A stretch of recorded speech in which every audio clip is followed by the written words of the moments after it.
What's up, everybody? Welcome back to the Martian and Ozzy podcast. I am the Martian, joined by my co-host. As always, we had last week off with no UFC, but we're back this week with the Volkov versus Rozenstruik card. Ozzy, how we doing this week, my man? Lovely.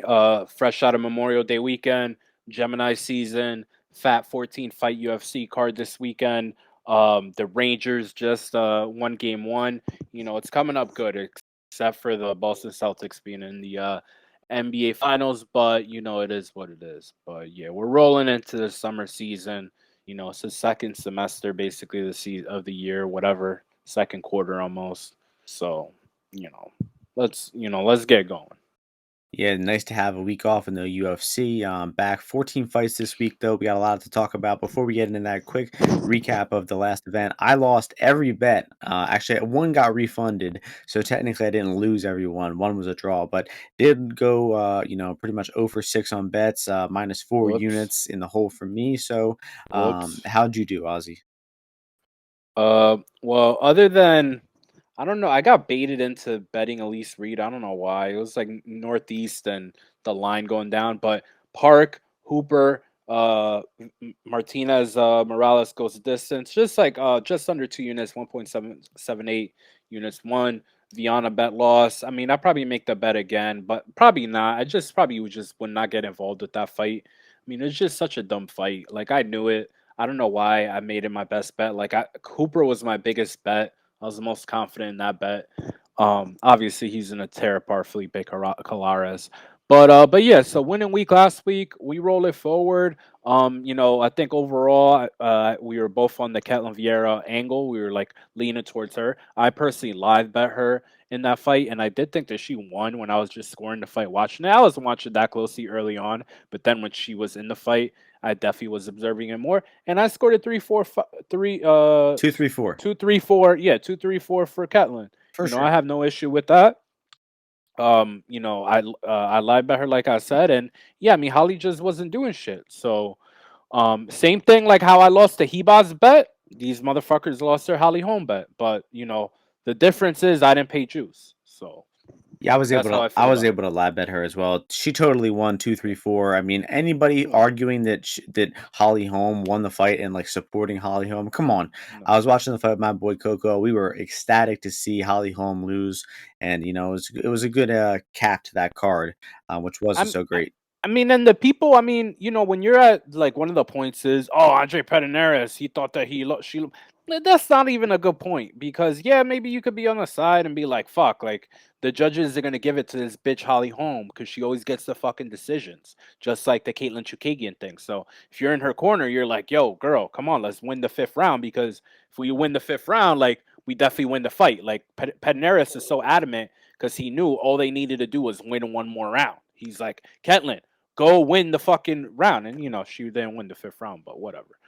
Too much, spent on that. Let's get to this, fat ass card here.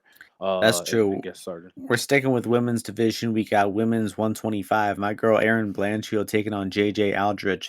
Erin Blanchfield minus 510, JJ plus 385. So I personally love Erin Blanchfield. Got like a fan club for her. Got a bunch of guys in it. Let me know if you want to join it. But this is betting. This is different, and her being minus 500 is a bit of an overreaction. I mean, how many times do we actually see women cover minus 500? Also, the goes the distance in this fight is as low as minus 225 on DraftKings. I don't understand. I mean, JJ Aldrich is a pretty battle tested woman, pretty good at all areas of the fight. She just fought Jillian Robertson, who is predominantly a grappler. I think that Aaron is probably on a higher level than Jillian, but still, it's the same type of matchup. JJ Probably, just passed. Well, you think it's definite? of course. That's true. I mean, Robertson's weak. But she just passed a similar test. She's done this before. She's fought a lot of women in the UFC, and I think that JJ is, probably the, worth the bet here as this big underdog. I mean, the fact that people are just writing her off, they're saying her decision line is plus 750. Are you kidding me? I don't know, man. I gotta go with JJ here on the betting side of things. I mean, I'd be conflicted. I hate to see my girl Ozzy or my girl Aaron lose. I was gonna say, what do you think about Aaron Ozzy? Are you a big fan of her on a personal and fighting level? Personal, I could, I don't want to. Let me not say could give a fuck. I mean, I don't really care. You know, I don't She's really a New think. York, Oh, New Jersey girl, she's right? so hot. Yeah, I support. You know me. I support all my peeps from the Northeast. I mean, I've known Aaron or I've seen Aaron. Quite a few times. I think I was like in attendance for like one of her like maybe her first amateur fight or something like that.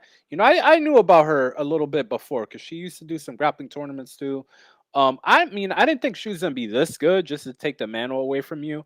Her grappling definitely has been on a higher level than I thought it'd be. You know, it really busted out when she like won like a Eddie Bravo tournament, kind of like impromptly. It was like one of the early ones that they were doing with women, and she beat a couple black belts. And I was like, all right, well, I think the gap between these girls is kind of definitely shortening. You're seeing people like Aaron who are that like first generation now of like female fighters that like they trained since they were like 10, 12, 13, like around there. So I think she's coming into her own right now. I was big on her in her last fight against Miranda, but I didn't think it was going to be that dominant. I was hoping for a submission. I had like 16 on a submission there, which was a crazy price. And if she's gonna get JJ out of here, I think it's gonna be a submission overall. So, I might look at that. I might just keep playing that just until she gets her first one. But yeah, I mean, I could see this fight being kind of close because JJ's got open stance. She doesn't rush, all that much. But the thing is, Aaron is a swarming grappler, and when she gets a hold of you, she does chain pretty well and doesn't give up. And her cardio is pretty good. Like she beat the piss out of Sarah Alpar for a long time. Changing positions, so that definitely showed some conditioning for her. So I think she'll still get this win, but I think it could be a little bit like I think it could be slow to develop. So I would be waiting for a live position. Maybe like that first round happens and Aaron doesn't rush to take down. JJ, is patient with her boxing as well, and we get a tepid pace. And then maybe look to bet Aaron live there. But otherwise, I could stab on that submission prop, but probably a fight that I passed, but very high level fight to start off the card for sure. It's only 5-1 though, the sub prop. I mean, like you said, you Not bet you that got good. 16-1, 16-1. That was And I mean, if crazy. she didn't submit Alpar, she never finished her. I mean, I kind of doubt her finishing abilities a little bit. But the fight kind of seems obvious. JJ is going to win the striking, Blanchfield's going to win the grappling. It's just a matter of where the fight takes place and the takedown defense. And at this price, Definitely JJ is the interesting. side. So enough of that one. Um, Another good fight next. We got welterweight division. Michaildis taking on. How do you say He it? I not. have this guy's name written down. Fakhretdinov. That's how you say it. He not. Are you going with he not? Yeah, because He not. he does look a little Brazilian or something like that. But the odds on this one, we got Fakhretdinov minus 260, Michaildis plus 220. Your turn to start this one off. What's the highest the Michaelitis price was on like a normal book? Should say. Plus two. It opened plus 250. But so Plus it's never 245 on it's never FanDuel. been in the in the 300s. No, no, it's not. Okay. So, I mean, Michaelitis, I mean, the fact that he's moving down to welterweight, I think is interesting. Honestly, I kind of like the guy coming into UFC. Like, I bet on him against Bukakis. Bukakis, yeah. And he was a favorite in that fight, I think. And like Bukakis started getting steamed, and then whatever happened with the fight, it was a weird fight. I Like I thought he was thought a 2-1 dog in that fight. maybe I got it mixed up. One of them got a lot of steam, and I don't know Oh, who it no, no. was. Michaelitis did. Yeah, yeah. He was 200 and he Michaelitis got got bet steamed all big. the way down. Yeah, Yeah. so I was a part of that. So I bet on Michaelitis too, kind of late. And I thought he looked pretty good in that fight. Those illegal elbows, blah blah blah. Nobody cares. But then, he came in and he fought the Pereira fight was after that, right? That was his next fight. Yeah, he fought Bueller. Oh, he fought. Oh, yeah, yeah, yeah. That was a horrible fight. And then he fought Pereira. So I mean, overall, I just think he's kind of solid everywhere. And this dude Renat, like, I think he's full of shit. I think he's like I mean, I just look at that face though, like that is a Russian face, if you ever needed to see one. But I just think this guy's kind of a fraud, man. Like, going down to 172, he's gonna have to wrestle a lot.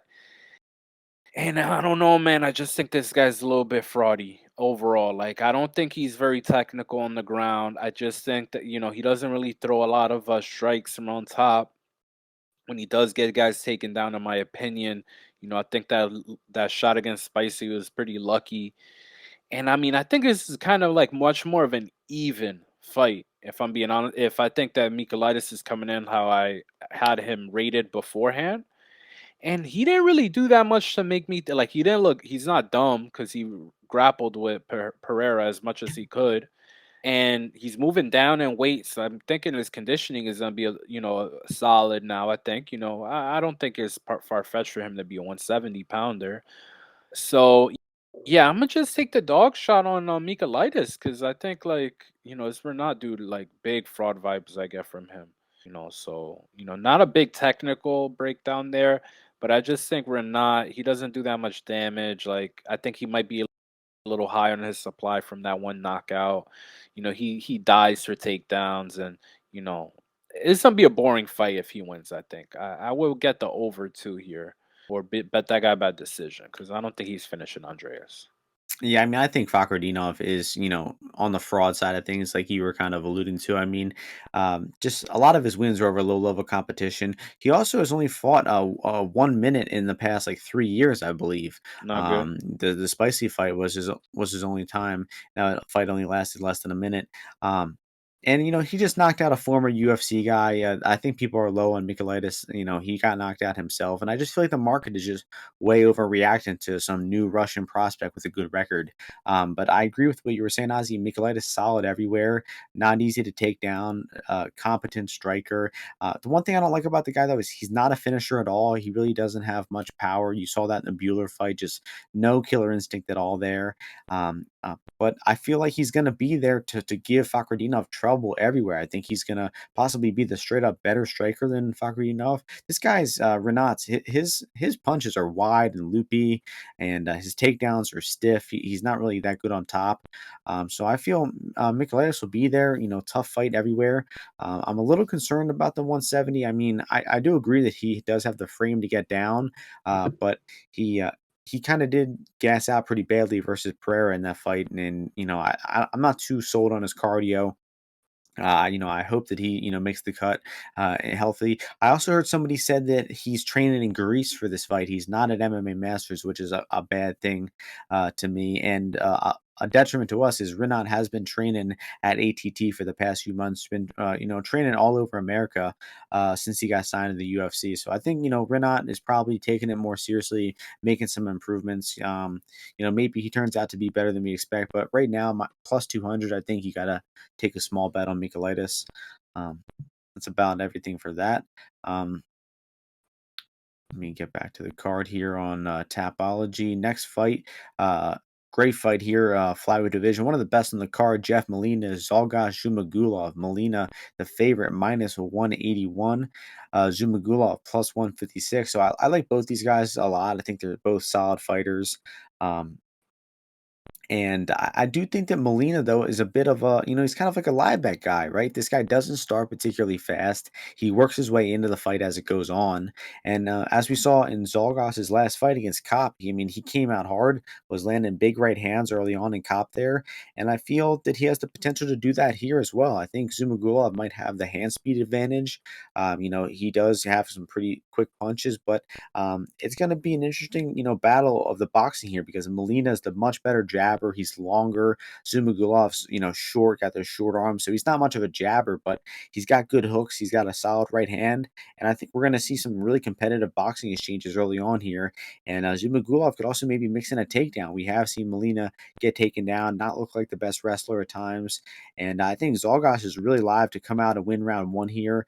I think Molina is definitely the better cardio and output guy. So down the stretch, I think Molina should, be favored in the second and third round. But Zumagulov's going to start fast here as the underdog. He's going to be competitive throughout. And I think that the only pre-fight betting option here is to bet on Zolgas. If you like Molina, look to live bet him after a round because I think he's going to be in some trouble here at round one. I'm big time team Double Z Zumagulov, the Kazakhstan Devil, the Kazakhstan Knight.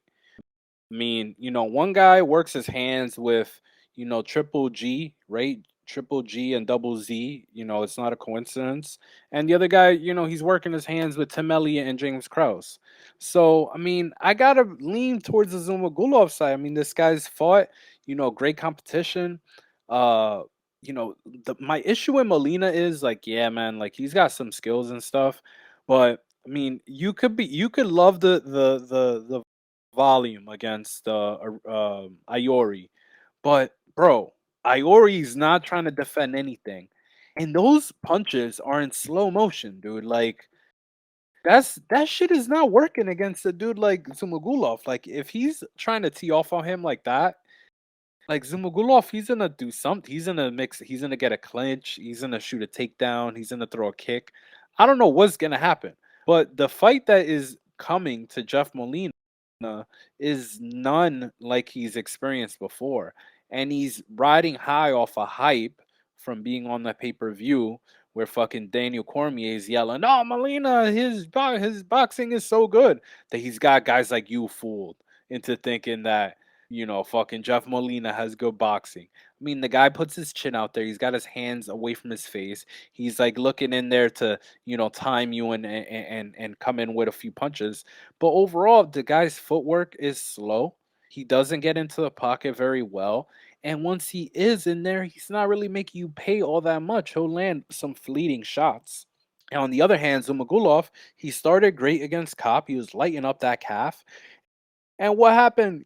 This dude Cop is insane on the inside. He went superhero fucking Street Fighter special move in that flurry that he fucking, detonated on my boy Double Z. So Double Z's coming back with a vengeance. He's got two families to feed, guys. Don't forget this. He's got two wives. And I think he's got one on deck, another one on deck, on the horizon. Because I don't know if you're aware, but it's all about if you can support said wives. So my boy gets, 50K bonus here for performance of the night, maybe getting on that neck of Molina. He might have four wives by the time he's back in the octagon.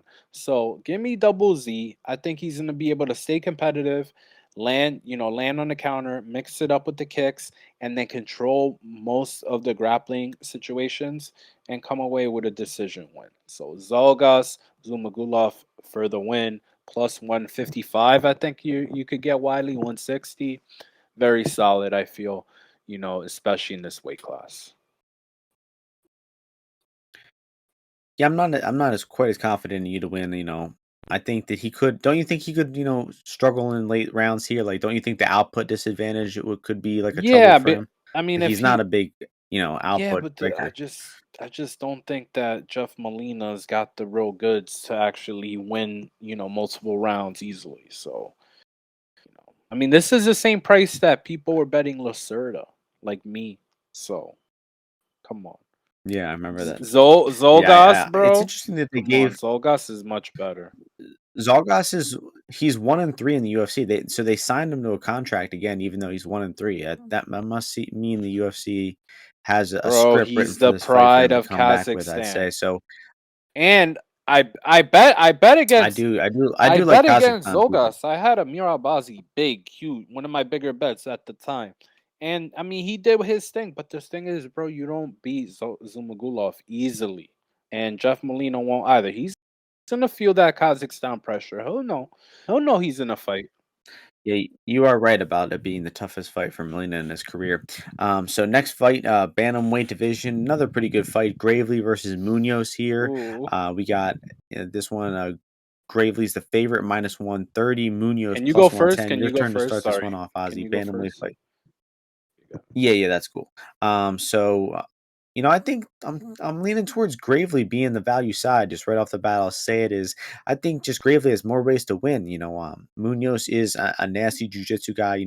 Lethal in top position, but I just don't really think that he has great striking. I mean, I'm pretty sure his striking is actually quite bad, and I think his wrestling, is just maybe a little bit above average. But Gravely, he's very comfortable in the wrestling situations, and I think Gravely is the better wrestler here. So Gravely's going to be the better boxer, better wrestler. I think he does have more experience late in the fight over the full 15 minutes. So I think his cardio is a bit more reliable.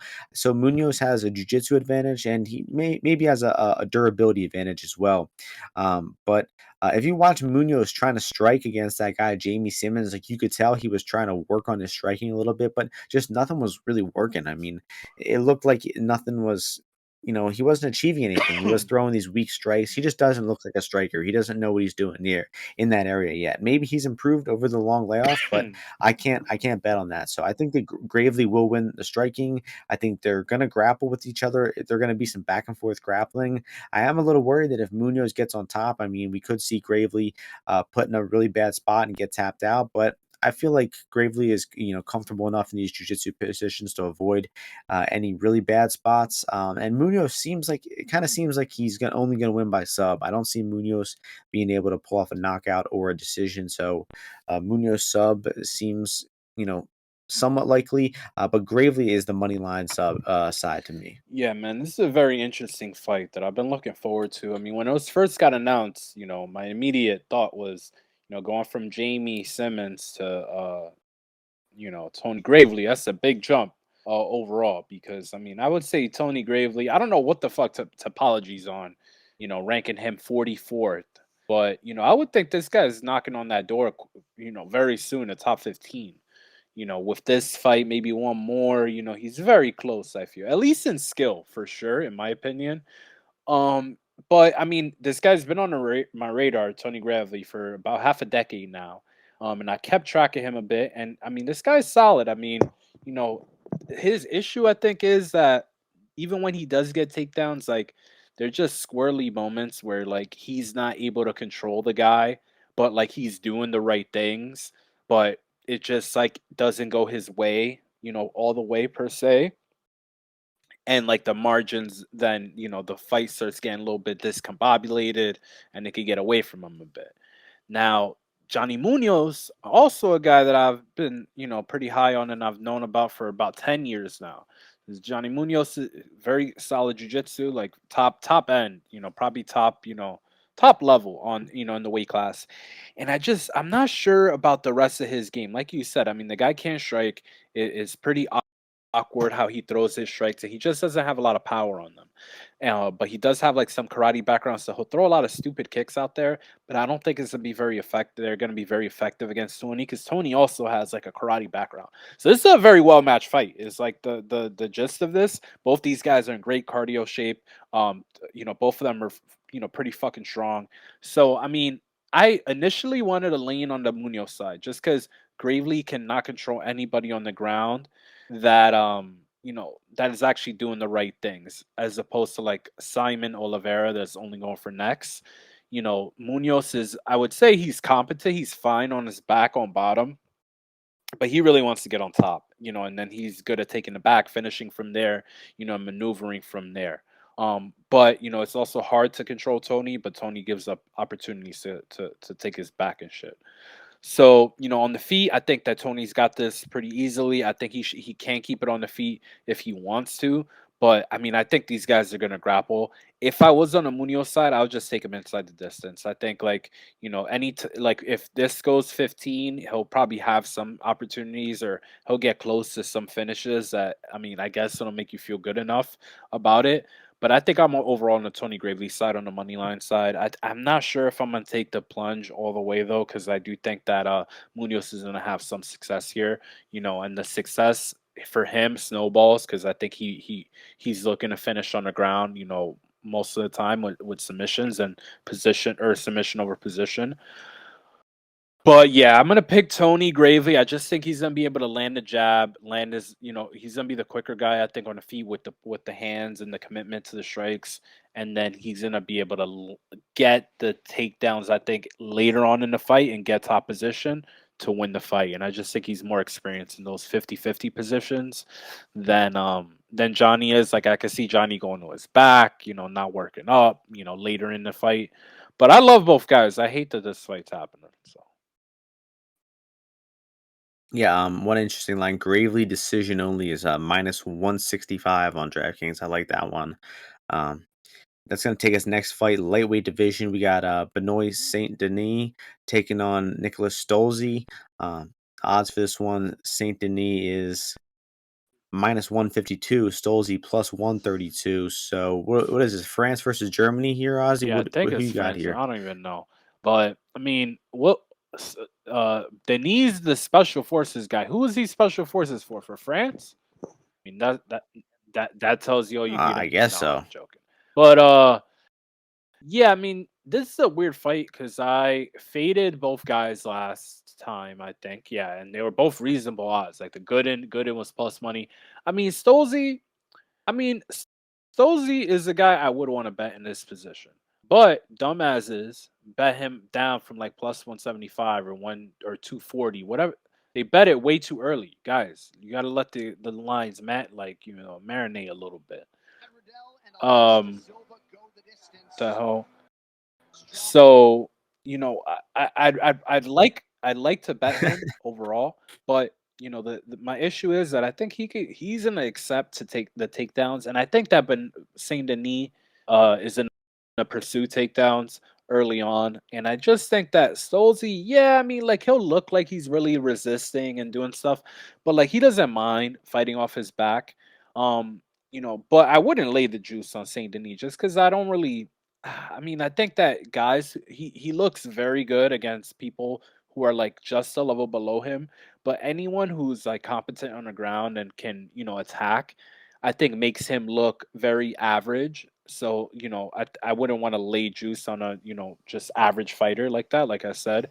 And Stolze is like a weird matchup, but both these guys going down to 155. I'm out on this fight. So fuck this fight. If I had to pick, I take the dog money on Stolze, but I just think maybe that goes the distance. What is the over on this fight?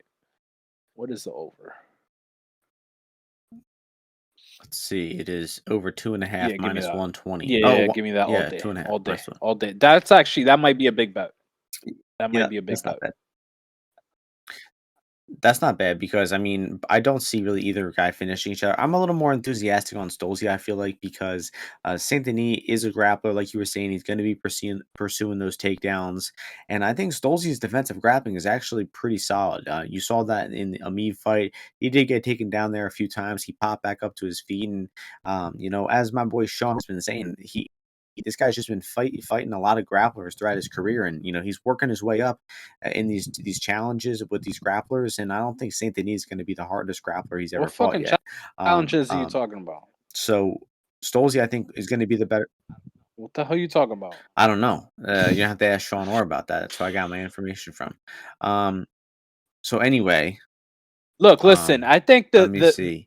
Maybe the way Omar to play Jesus this though, if Santana. I'm looking at this board, That's a bro, sick name. is Saint Denis submission. They're pricing at 2-1, and Stolze KO 4-1. I mean, I don't come to these ITD numbers, so I'll take the over. Um, yeah, I probably agree with you over. That's fine. I'm taking Stolze though for a small bet. Probably gonna go in soon because the line seems to not be getting any better. But I just think this Saint Denis guy is no good. He got in the UFC on really, really short notice. I mean, he's fought no one of note at all, and all of his wins are just grapple, taking some guy down, finishing right away. And if he doesn't get that takedown, this guy's got nothing. So I think I'll take the more experienced guy, better striker, and the competent defensive grappler at plus money. Um, but as our boy K1 said, though, he's never betting on anybody from Germany. He's from Germany. He does not trust German MMA. So, keep that in mind. Next fight, short notice fight. We got Daniel-Argueta making his UFC debut, taking on the Leech, Damon Jackson, possibly Ozzy's favorite fighter on the entire roster. And, how could you not love the Leech? He's minus 615 here, though. Argueta plus 440. Don't you miss the days getting Damon Jackson at plus money versus Cam Yeah. Kirk? Ozzy seems like So forever ago. long. Is it my turn to start? Sure. Um, Yeah, I you want? mean, Damon's Yeah, go definitely ahead. I been making, guess. his last two fights made me a ton of money. I mean, insane odds, on a few of them there. I mean, but I would say, I mean, 615, that's kind of crazy as well. But I mean, the biggest fact is that, Argueta's tough, man, but he just came off that hard fight in LFA, and I watched some of that actually, and I mean, it was solid, but the dude could wrestle. But the thing is, Damon knows how to cook a guy. No pause. But like, he knows how to like steadily, take a guy apart. So I would be looking at maybe some late props for Damon here. Um, but I mean Damon, bro. I mean, Damon can get this could get squirrely for him because Argueta. I mean, I think Argueta is gonna be able to surprise him with some of the wrestling. And I think he could even surprise him with some of the grappling because I've heard that Argueta's grappling, like his submissions, are kind of sneaky. He'll get them sometimes, but I don't think he'll get them on a guy so much bigger than him and Damon. But I think Argueta, without that weight cut, that shit might be good for him. I think like he's gonna be small, but I think he's dangerous early. So I mean, Argueta's a front runner, but I mean, 18-1, you can get on DraftKings for him to win in the first round. I think that's pretty interesting because Damon, his cardio, he's gonna look to chip away. I don't think he's gonna look to get after Argueta that much in the first round. I just don't think that's gonna be his strategy. But he could get caught early, for sure. And his chin is, has been cracked before, and he could even get taken down by Argueta, maybe submitted. So I think I'll stab that, and then keep it moving on the fight overall. It's just crazy odds, 6-1, too much. Yeah, I mean, Argetta seems like a solid fighter to me. He's just at the wrong weight class. Like you said, 5 hard rounds. That was only 4 weeks ago, too. I mean, it's got to take a toll on the body. It probably took a week or two off after that fight. It was a championship fight, too. So, probably took it easy for a while. Then he gets a short notice call. He gets right back in there. So, I honestly don't love the fight for the guy. I mean, he probably should just wait and he'll be in the UFC anyway at his natural weight class. But we see these guys sometimes, like Ozzy was saying, with this extra weight, they somehow are tougher. They're able to perform a little better. So yeah, I would be looking for this fight to go late as well. I mean, the money line side, there's nothing interesting there. You got to look for props here. Round two, Jackson plus 500. Round three, plus 800, and that Jackson knockout line plus 950. I could see maybe Argetta being hard to submit, and maybe Jackson just goes for some ground and pound to finish the fight off. Um, so yeah, those are my thoughts on the fight. Just a few props that have some value there, but just looking forward to these guys' next fight. This one's not too interesting. But we got a good fight in the lightweight division next. Joe Solecki taking on Alex Lecco da Silva. Selecting the favorite here, minus 165. Lecco da Silva plus 145. So Lecco hasn't fought in a while, a year and a half. Brad Riddell was his last fight, and just been very inactive. 3 fights over the past 3 years, and no fights in a year and a half. So that's never a good thing. And I just see this as kind of a little bit of a mirror match. Both guys are primarily grapplers. They're not the strongest wrestlers, but they're really good on top once they get there. And their striking is, just about serviceable. But I would say the Lecco probably has the better striking of the two by a small margin. Selecki is the better grappler. And I just don't think that De Silva is going to be able to keep this fight standing. I think they will eventually grapple, and I think the fight is going to favor Selecki by a good margin once the fight gets down there. I'm just much more impressed with his jiu-jitsu. Really good back take game, nasty rear naked choke. Been competing in jiu-jitsu a lot. Had that tough fight against um, our boy Jared Gordon, which split decision. There's a really good case he won that fight against Gordon. So I'm taking the more active guy, the guy who I perceive to be the better grappler. And I just never been super impressed with De Silva. And rewatching his fight against Ige-Evloev earlier this week, a fight that was really grappling heavy. I just did not like what I saw from a lot of those grappling positions. He got his neck caught, got guillotine there. And I think Selecki's going to outgrapple this guy to either a sub or a decision. So I like Selecki's money line up to minus 200 here, Yeah, I honestly. mean, this is an interesting fight. Selecki, I mean, I love, I've definitely followed Selecki's career. We've been in, I think I had a one grappling match with him when I was super young. Uh, and, been in multiple tournaments in the same kind of brackets, more or less. And I mean, he's taken it to MMA pretty well. Obviously that last fight, that was like a vet lesson fight, super tough matchup against Jared Gordon, in a fight where I think it was just the experience disadvantage for Joe more so. But he showed well, man. A lot of guys would fold much easier in that third round, now make it as close, in a fight where, he had such a dominant first round and, the fight was going so well for him. And then, it just snowballed away from him and, he wasn't able to finish it off there in the third round. But I know this guy's in the gym heavy. I know he's working, hard with the people in his camp over there in I think he's in South Carolina, I believe, with John Slater. He's been working his hands a lot. And I think De Silva is just a much bigger question mark to me overall, just because I know what Joe's coming, how he's coming out, but I know that Joe has that end game mentality in regards to how he approaches the fight. And and the fact that, the guy knows, for the most part, he knows he's a grappler. And I mean, if he's got the energy to get the fight to the ground, you can rest assured that he is going to be looking to do that. Like you mentioned, in the third round, he chose to strike with Gordon. I like to see that. Shows that, he's got no issue doing that. And I think it was a good move because, he was obviously probably a little fatigued there, and Gordon was defending those takedowns. So he's a cerebral fighter, high IQ in there. De Silva might have him, in the physicality a little bit, with the athleticism maybe a bit. But I think Joe, just how he's gonna be able to utilize his weapons. I think that he is rightfully favored. But I mean, this is a respectful line, I do think, for Joe, just considering that De Silva doesn't have many losses. He's fought some decent guys in the UFC, and and Joe, Joe's still developing as a fighter. So I'm not as confident in you as maybe saying put at the -200 number. But I'm gonna do some refreshing on this because I do like Solecki here. I do think that he'll be able to get his grappling going, but there are a few facets that I kind of want to refresh on the De Silva side, just to feel very, very good about Joe being able to win this fight, A through Z without too many hiccups. And it's going to take us to one of the more forgettable fights on the card, women's strawweight division, a rematch, Karolina Kowalkiewicz, Felice Herrig. The odds for this one are Felice -120, Carolina +100. Just a little backstory: Carolina, 5-fight losing streak; Felice, 3-fight losing streak. They fought each other back in 2018. That was the last time Carolina won a fight. Just an embarrassing fight here, Ozzy. I'll let you give your Fire thoughts on it fight, I first. love it. I was worried that Carolina wouldn't get another opportunity after my girl Panay cashed that 7-1 submission ticket. But I mean, you know, looking at this fight, It 750. was But I'm 750 gonna be too. quick with this. This is how I see it. All right. I was going in, I was like, man, I gotta fade KK again. Then I saw the odds, I was like, no, I'm not gonna do that. Then I was thinking about it more, but I was like, man, KK, she just not good anymore. But then I remember Felice Herring.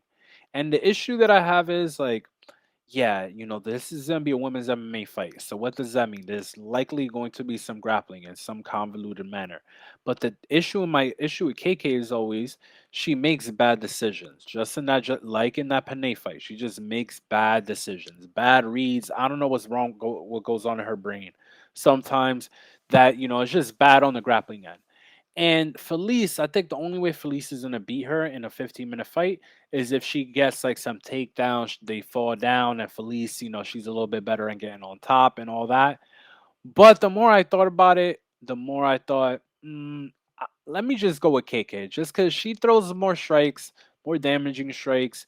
I think she probably learned to like let's not do none of this grappling stuff. She's bad at grappling, and that Felice probably a little bit better of a grappler than her, but she's not that good either. So I'll take the girl that I think will land the more strikes and is a little bit dog money. So I'll go with Carolina.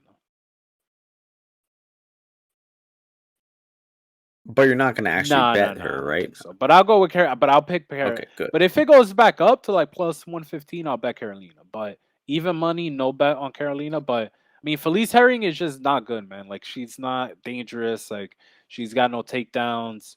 She just had ACL surgery as well. So yeah, I go with KK for sure. Well, it wasn't just. It was before the Verna She fight. It had was a another little over a year surgery ago. after I that mean, for her knee. It wasn't a yeah, it oh, wasn't a really? full Really? ACL surgery, but she had another surgery. Interesting. That's not good. Well, I mean, yeah, I mean, both these women are shot. I mean, I feel like there's a little more evidence that Carolina is shot because, like, she's slowly worse lost to worse competition. While Herrig, she got dominated by Verna. That was expected. I feel like there's not as much evidence that she's totally So what shot. happened before that? So What happened I'll before side the with Verna fight? Felice. She lost to the Karate Hottie. I mean, I don't even remember these fights, bro. I have no Oh, recollection of these fights. I was at the Carolina. I was at this fight the first time it happened. I don't remember a single fucking thing nice. that happened. So it'll be probably another split decision, honestly. And I'll go with Felice Perfect. Herrig, the American. Next fight is an electric fight. First fight of the main card. People were talking about this one all over America this week. Alonzo Menifield taking on Oscar Mozharov. The odds for this one: Alonzo Menifield minus 170, Mozharov plus 145. Ozzy, your turn to start. Wait, no, it's my turn to start this one off. Man, I really got to prepare for this one, but um as you guys know, I have done extensive research on Fortis MMA and their win patterns. And when they are coming off a loss, their win percentage is through the roof. To be honest, it's well over 70% in the UFC. So the fact that William Knight did get that decision over Menifield could be setting up a victory for Menifield in this fight. But Mozara, from what I'm looking at, this guy is he's lethal. I mean, this guy's hands are knocking people out left and right. Some of the funniest MMA fights I've ever seen are these guys' tape fights. If you have the tape index, you watch his past 6 or 7 fights, some of the funniest MMA fights you'll ever seen. I mean, I don't know where the fuck they're getting these poor guys that he's knocking out, but he's knocking out some of the oldest, stiffest, most confused guys ever. And apparently, this guy is like faking his name, like he has multiple different names that he fights under or something like that. I mean, this is just electric MMA that I cannot wait to see unfold.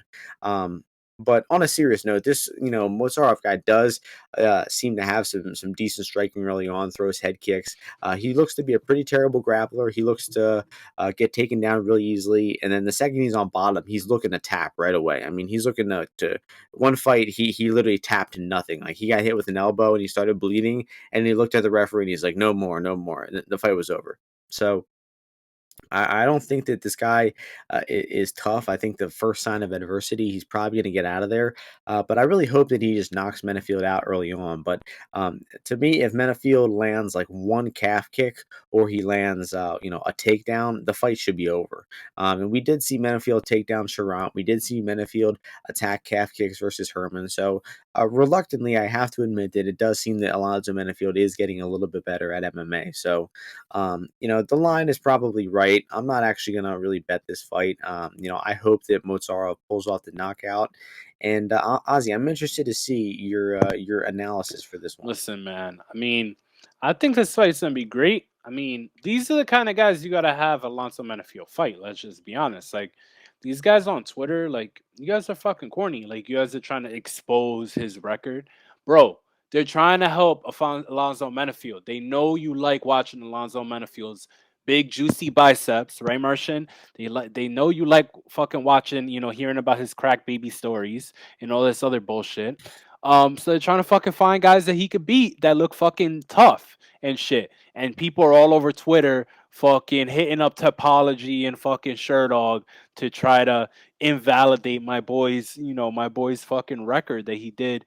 You know, he worked harder on that On a side record note, than people than these I don't guys have think worked on anything in their lives. And they're go ahead. Menifield wasn't the guy I said had big juicy biceps. I forget who it was, but it wasn't him. I would never say anything complimentary about Alonzo. By the way, I'm sorry to Safe Sayud. Safe Sayud's a big fan of mine. He likes my tweets all the time. I like Safe Sayud a lot. I just don't like Alonzo Menifield. But getting back to you, Ozzy. Sorry about that. So I mean, so yeah, he worked really hard to work on his record, valid or invalid. I don't know. I don't hate the player. I hate the game. I hate Dana White. I hate Sean Shelby. I hate McMaynard. But they're doing what they can, and they're in on this, bro. But I mean, this is the thing. I do think that this dude Askar, whatever his name is, the biggest issue for me is that he fought at like much lower weight classes, right? So, even though I do think his striking could be kind of dangerous and Alonzo Menifield's an idiot, I do think Alonzo probably throws some calf kicks and shit like that and maybe avoids the big bonk. And because he's like this guy's smaller, like he used roids, all this shit, I think that Alonso's gonna knock him out. So, I was thinking about betting Alonso Menifield, but then I remember like if he loses, like I can't go down knowing that I laid money chalk on Menifield, so I'm a pass. Probably a good strategy to do. Next fight, flying along here, flyweight division. O'Day Osbourne taking on Zaruk-Adashev. Odds for this one, O'Day is the favorite, minus 185. Zaruk-Adashev plus 160. So I believe Zaruk trains in the New York, New Jersey area, but I Oh, believe he he does not does. have the Aussie he does not have the Aussie stamp of approval. Correct? Oh, might have that changed.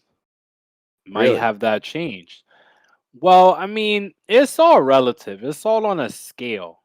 One of the guys, a listener, hit me up. He told me that he started doing like power rankings, right? Relative to whatever. He said a few things, whatever. And I mean, Adashev, my biggest issue with him when he's coming in is that like I knew some of the guys that he beat, and I'm like, man, like come on, like you know what I mean? I'm like, come on, like if this is all is all I'm saying, okay? And then he got knocked out by Tyson Nam. I mean, that was a bomb. That was 5 units for me. But then in that Ryan Benoit fight, I mean, he didn't look bad in that fight, and that fight was almost a year ago. And I know that all this guy does is train. I saw him more in MSG when we went to the win card, and we are yelling at him to because Frankie was fucking losing to Cheeto. So we're telling him and Timur Valiev, we're like, Timur, like tell him he's whatever. I don't know what the fuck we were yelling at them. But Adashev was like, people recognize me. He's like looking both ways. He didn't even think we were yelling at him. But anyway, You guys are fucking bullies. we weren't bullying him. We weren't bullying him. We were just yelling You at and him because Stargarian were like bullying these like. no, it was me and C. It was me and C. But and C's brother looks like Justin Bieber. But yeah, I mean, I think that Adashev, I mean, his striking was looking a lot better in that Benoit fight. I mean, my issue here is more on the O'Day side. It's more of a fade on O'Day because O'Day, yeah, he looked okay in that CJ Vergara fight in it that he won. But in my opinion, I mean, if they scored that second round for Vergara, I don't think it would have been an issue, and I think without that takedown that he fell into in the end of the second round, I think it would have definitely been a CJ round. And overall, I mean, Ode he throws some good strikes. He'll throw a good left hand. I like how he, the angles that he tries to bring it in on, but his defense is terrible, like really, really bad. Like I think it's gonna be easy for Adashev to actually hit him. I might be galaxy braining this too much, and the length of Ode and all that stuff might be, what carries him to a victory easily. But I actually think that Adashev is going to be able to land punches on this guy. I think Adashev is not going to get put on bottom. And I mean, I just think he's a decent underdog here. I was earlier when it was like minus 150, I was feeling like I should have been on Ode, but I looked at the fight again and a bit more, and I don't trust this guy at this juice here because I don't think he's gonna like he throws good fight ending strikes, but I'm telling you, like the style of striking he has, like he's gonna get hit by Adashev a lot, in my opinion, with good strikes. So I'm gonna go with Adashev here for an upset. Yeah, I mean, I sort of share the same sentiment. With losing a little bit of confidence on O'Day the more I looked into it. But I still don't have. Yeah, that's what I was gonna say is really the leg kicks seem like the biggest factor here. Adashev, destroyed Benoit with those leg kicks, calf kicks, and Osborne does have those long, skinny legs. He is kind of heavy on his feet at times. Some of these flyweights, they bounce around a lot, they move in and out. Adashev does that. Some of them are a little more, stationary and heavy on their legs, like Osborne. So look out for those leg kicks. That could be like a fight changing factor in this one here. But I think that Osborne is the much harder hitter of the two. He's a lot longer. He's going to have an easier time landing that jab, the straight left hand you were talking about. And I think the grappling upside is definitely going to be on Osborne here. He's not, a super, experienced wrestler. But I think a lot of his weren't like all of his UFC wins before or pre-UFC wins like subs. I think he subbed a lot of guys. A lot of them were some weird, triangles and arm bars. But I do think the guy is a pretty comfortable grappler. So I think Osbourne's a deserving favorite here. Minus 180 is getting a little out of hand. No interest in betting him there. So um, no bet on the fight really at all for me. So good luck on your Adashev. Um, Osborne sub at 6 to 1 seems like a decent prop if anything. But honestly, this fight should go long. Don't you think Ozzy should go over 2.5? Maybe starts round 3. Mm, Um, I don't know. I only give out winners, and I don't know if that's gonna be a winner. right, of course. Next fight, women's fight, Brazil versus Brazil. Poliana Botelho, Karine Silva. Pretty closely lined fight here. Silva, the UFC debut, minus 121. Botelho plus 101. So I think it's my turn. I'll start this one out. I initially had no interest in betting the fight. Did a little more research, and all of a sudden I'm interested. I'm compelled. So this Silva is, a woman, an archetype that we see a lot in women's MMA. A woman who's coming into the UFC. All of her wins are over inferior competition with, really bad records, 0-0, 1-0 records, stuff like that. I mean, she had it looks like 8 or 9 wins, and she was still fighting women with 0-0 records. And it just all her wins are sloppy grappling fights where she subs a woman who, these women are barely have an idea what jujitsu is. Her contender series fight, her contender series fight against Kui Hu Yan. God bless Kui Hu Yan, but I'm saying Kui Hu Yan has never heard of 10 Planet God Jiu-Jitsu. definitely blessed her, dude. God definitely blessed. Exactly, a very, very good looking woman. But anyway, she had no idea what 10th Planet Jiu-Jitsu was, and she still defended all of Karine Silva's bullshit, rubber guard attempts and lockdown attempts, whatever. And then she eventually dove into a guillotine. Obviously, she doesn't know that much jiu-jitsu, but man, this Silva woman is just she's sub or bust. I mean, I do think she might be getting a little better, but she's fighting a woman, Botelho. Botelho has over an hour in the UFC cage. I mean, we know a lot more about this woman. We know what level she's at. She's a decent striker. She can throw out some body kicks with success. Decent wrestler, decent on top. I just think we know a lot more about her. We've seen her against very level competitions, and I'm just interested in the UFC tested woman who I think should be really likely to win round 1 here. Obviously, the big thing about Botelho, the bad thing is that she gasses out. She consistently gasses out. Against Mueller, Robertson, and Carolina, she lost round 3 versus all of them. So she slows down big, but I think she's going to win round 1 here. And I think that as long as she maybe, improves her cardio a little bit, she has potential to win 2 out of 3 rounds here. And, this Silva woman's a fraud. All she has to do is avoid the sub. And, Ooh. I think Botelho can do it. So I'm going to go with Poliana at plus.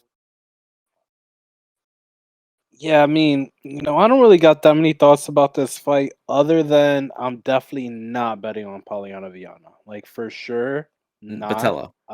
I would, yeah, So you just got a bad taste Botello, in your whatever the mouth fuck. from the last Was her Poliana. name not her name? Her name is Polyana too, bro. Yeah, I What are you know, telling me? but it's Yeah, spelled a little differently. Dude. You said you It's said fucking you Polyana, said dude. Her Viana name's though. You said Polyana. Viana. Whatever, dude. Polyana, okay? Polyana. Polyana Patello, okay? Not betting on her. This bitch is 33 years old. She gets stuck on her back. She's got no get ups either. You're talking shit about this girl Silva's fucking rubber guard. At least she got some fucking guard. Fucking Patello was how long was Jillian mounted on this Oh, woman? that's true. That Like, was come bad. on, dude. That shit looked like a porno, dude. That shit looked like a Well, fucking any sex fight with tape. Jillian does, to be And fair. exactly. Yeah, but she forces it to happen. She doesn't look for consent. Damn it! I broke my water bottle. I smashed this thing. But yeah, I mean, Patello's 33, dude. She's fucking terrible.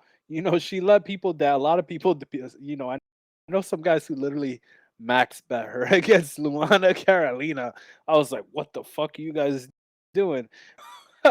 I bet her for like a unit, like minus 190, but these guys are going hard in the paint. But anyway, so yeah, I'm gonna take Silva, dude. I don't know shit about her, but I mean, you talk about all this like experience and shit like that. Like, I mean, Silva technically, she's got a third more fights than Botello. She's got 18. Botello's only got 12. Menifield-Mozharov's just I not a didn't really serious fighter, experience. dude. This bitch is a fucking Bro, fraud. let me tell you know, Why not? She's fought real girls. What do you but mean? no, I mean there's She's 0 and fought in 0. multiple Look weight how many classes 0 and too. 0 fighters. You guess who Poliana-Botelho has a win over? Barboza is good. Your girl Silvana Gomez Juarez. She beat her. That's legit, bro. She didn't be Yeah, I saw that fight. I remember that was in like That's KSW, right? legit. Yeah, but Gomez Juarez she retired, so she didn't really lose. That's still a really good win. I mean, Pro Gonzalez, a really good win. That was a 115er, dude. Really good win. All right, that's enough Bro, about that. there's no way you're betting on Pollyanna, No, no, dude. real Come on. dollars. Are you We're in there. fucking We're in kidding there. me? Like You're swimwear. fucking I crazy. mean, she's gonna be minus 300 after round one. If things are going badly, you are I below the loft. doubt That's it, how you do dude. it. That's how you do it. This girl's That's the stupid, plan, dude. everyone. All right, good Bet luck. Botelho before the fight, and after round one, if things are looking a little sketchy, you take half off the top, a little off the top. You know what I'm saying? Next fight, featherweight division. New York's own Mike Trizano taking on Lucas Almeida. Mike Trizano is the favorite here, minus 212. Almeida plus 182. Trizano's got the New York Yankees in Italian tattooed on his back. I mean, that's as New York as it gets. Yeah, I guess. He's from fucking Jersey, dude.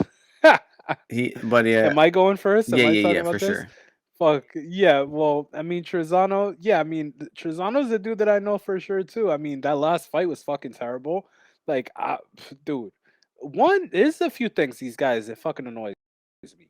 One is dudes that always fight for decision, and I'm not saying Trizano's looking for decisions, man, but he's got to remix something up because this decision shit is stupid. Like, come on, man, go to finish the fight. But secondly, how the fuck are you against a guy like Dawadu and you only go to take him down in the third round, get the takedown, almost take his back, and like you got to be thinking you're like, I mean, you got to know you're an idiot. Because I mean, that was an easily winnable fight for him. And those are the fights, man. It changes guys' careers, the trajectory. Like, this guy has not been able to fight that much. His two losses are to Dawadu and fucking, Missouri Khabib, fucking Grant Dawson. And, he's only got 11 fights. So he's got to get his fucking foot to the floor here and get going. And I think these odds represent that because, Almeida, this guy's a fucking jobber, dude. I'm going to tell you right now, he's going to put on exciting fights. But overall, the guy's a fucking, he's a bot. He's like a, he's like a prototype Brazilian fighter. I mean, Trizano should be able to pick him apart, but you never know if this guy's in the fucking fight smart, if he's gonna come out, aggressive or come out strong. I mean, Trizano after that last fight, he's on a no bet, no pre-fight, no bet list because he's got all the tools, man. This guy can jab. He's got kicks. He's got a decent right hand. He's got a decent grappling, but he doesn't use any of it optimally. He doesn't mix it in at all, and this fight's a fucking pass for me. I'm disappointed Trizano. He fucking pissed me off in his last fight. I hope he wins, but him at minus 200, no fucking chance that I'm trying to lay that chalk on him because Almeida, I mean, he throws, hard strikes. He came out at that Mexican kid, pretty hard in his contender fight. But I mean, these Brazilians are crazy, is the biggest thing, and you never know. So Trizano plus 250 ITD, insane. This guy's a decision merchant. And yeah, that's all I gotta fucking say about that fight. But I hope Trizano whips his ass, but that shit last fight pissed me off, so fuck him. Yeah, I mean, I agree with most of that there. I mean, his Trizano's just always in close fights. He's been in 3 UFC fights that he's won, 2 split decisions, and Ludovic Klein. This guy never gets going, Yeah, man. yeah. He never gets fucking He hasn't going. poured on. He doesn't do The damage. I fuck? mean, he leaves a lot on the table. I mean, like we said, we're not, What's up, everybody? Here we are with our weekly audio issue. We had about a minute cut out here, so I'm going to fill in with my thoughts on the Trizano-Almeida fight. I'm essentially saying that Trizano is, the better fighter, the better skilled fighter, more experienced, but I just don't trust him to cover this minus 200 price tag. Unless he grapples, I don't think he will really cover minus 200. I just think the margins will be too thin.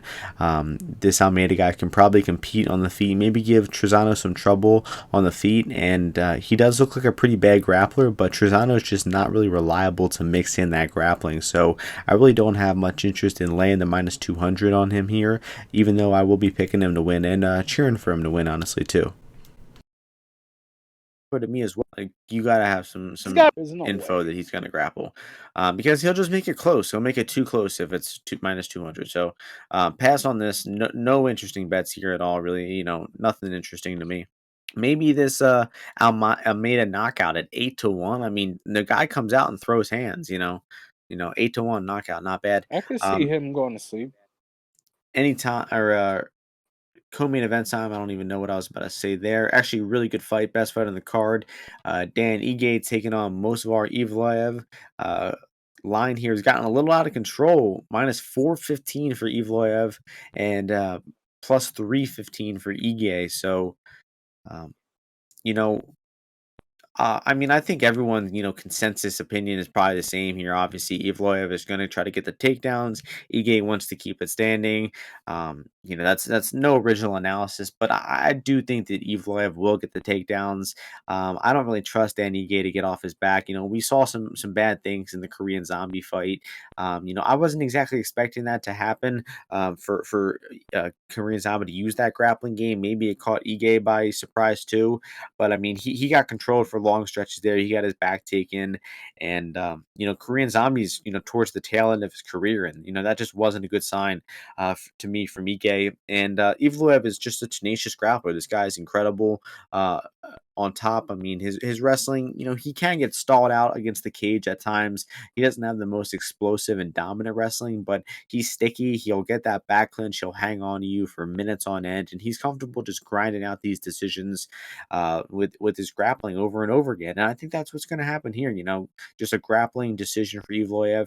Uh, Evloev striking is a weakness though, so there's a small path for Ige to win. He's gonna have to land hands. He's gonna have to hurt Evloev on the feet, and we have seen Evloev do a little bit of a chicken dance in round 3 of the Duadu fight.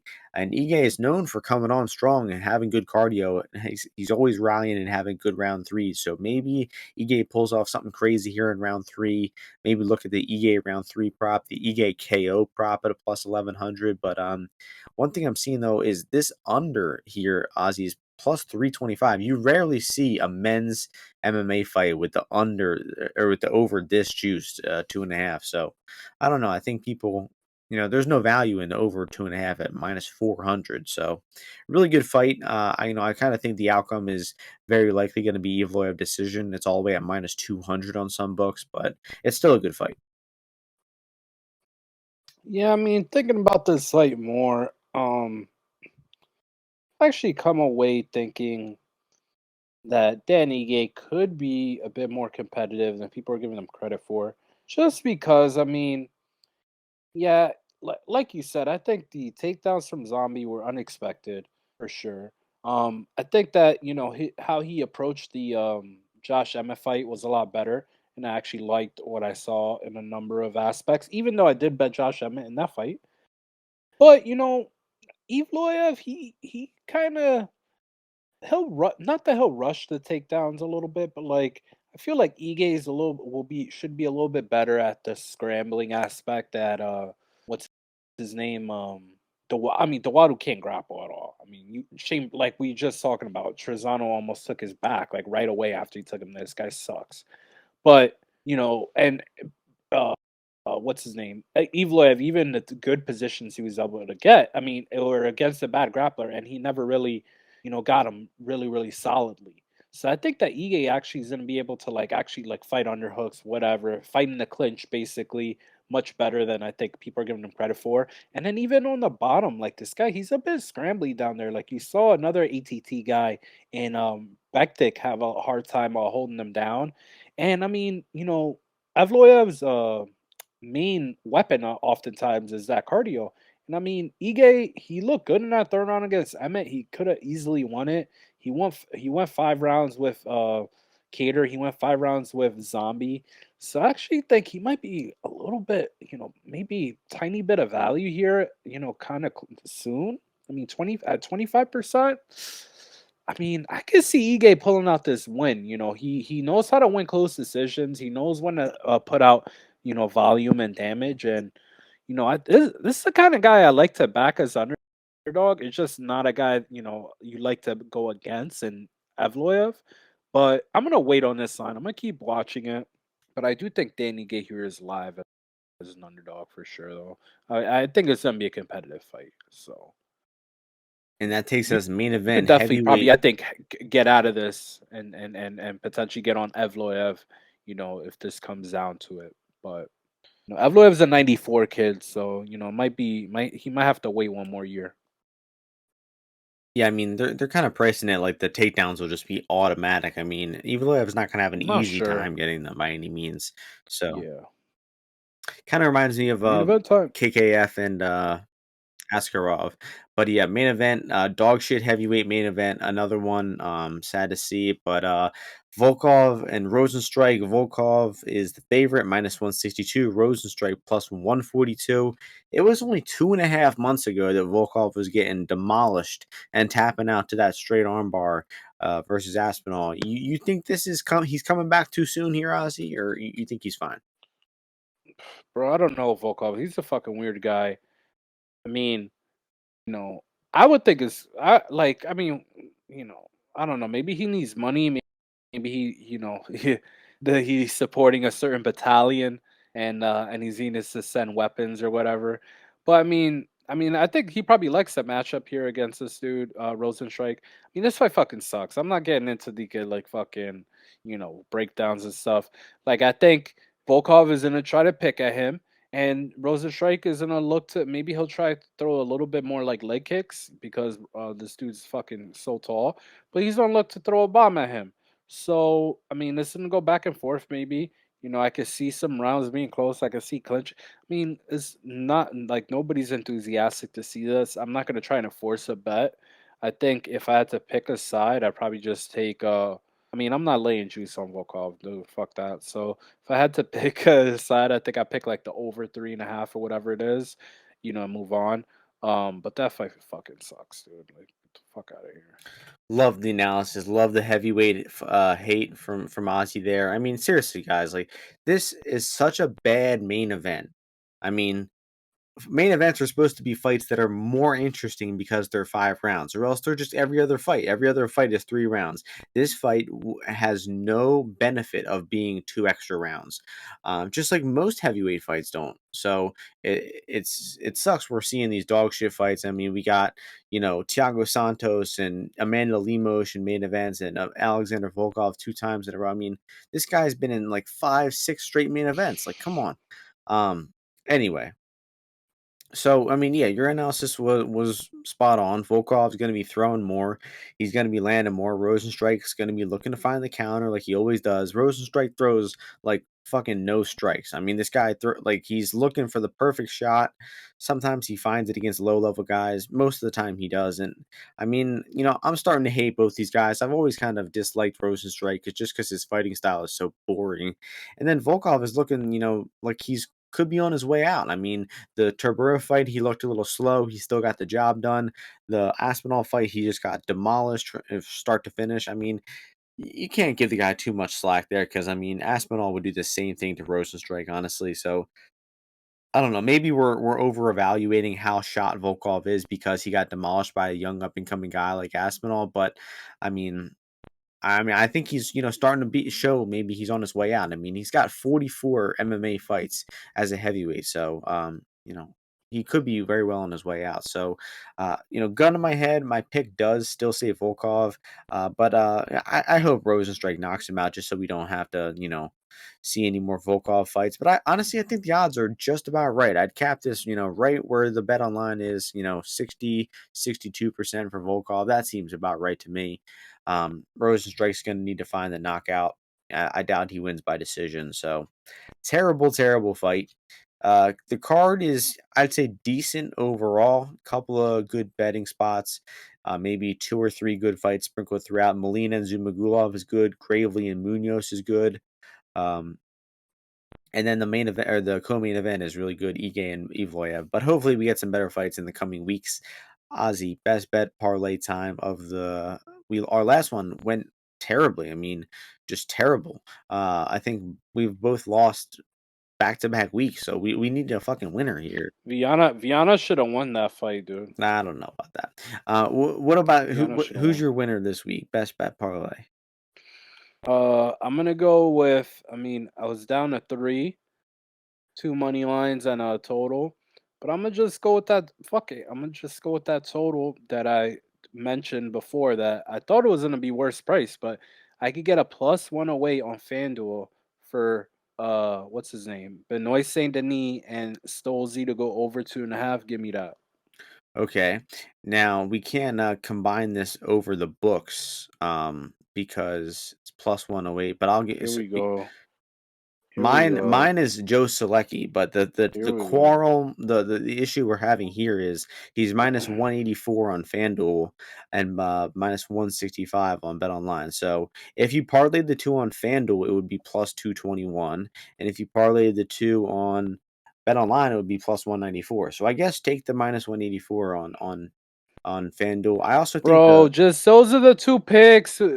Just grade it, whatever. Grade it with the damn. the Why doesn't DraftKings have the over 2.5 for that fight? That's so dumb. sometimes they're Dra- late updating on Bet On or Best Fight odds for some reason. But yeah, I Let's like do it even money on that one, and whatever. but yeah, Them being parlayed is not important, bro. The important thing is getting two well, more yeah, wins. I'm just That's the important trying thing. to give the people an accurate representation here. Come on, like, come on. Anyway, That shit's even, bro. that'll do it for this podcast. Hope you all enjoyed. Good to be back after a week off, but the card not so good. Hopefully, the next card is better. Oh yeah, next card is the Glover and Jiri card. Pay So fuck yeah. per view. It's That good that'll stuff. be good. So we'll be back next week with a little more energy, a little more enthusiasm behind some of these analysis. And hope you all enjoy the fights this week. Win some bets. Thank you all for listening. We'll see you all next week.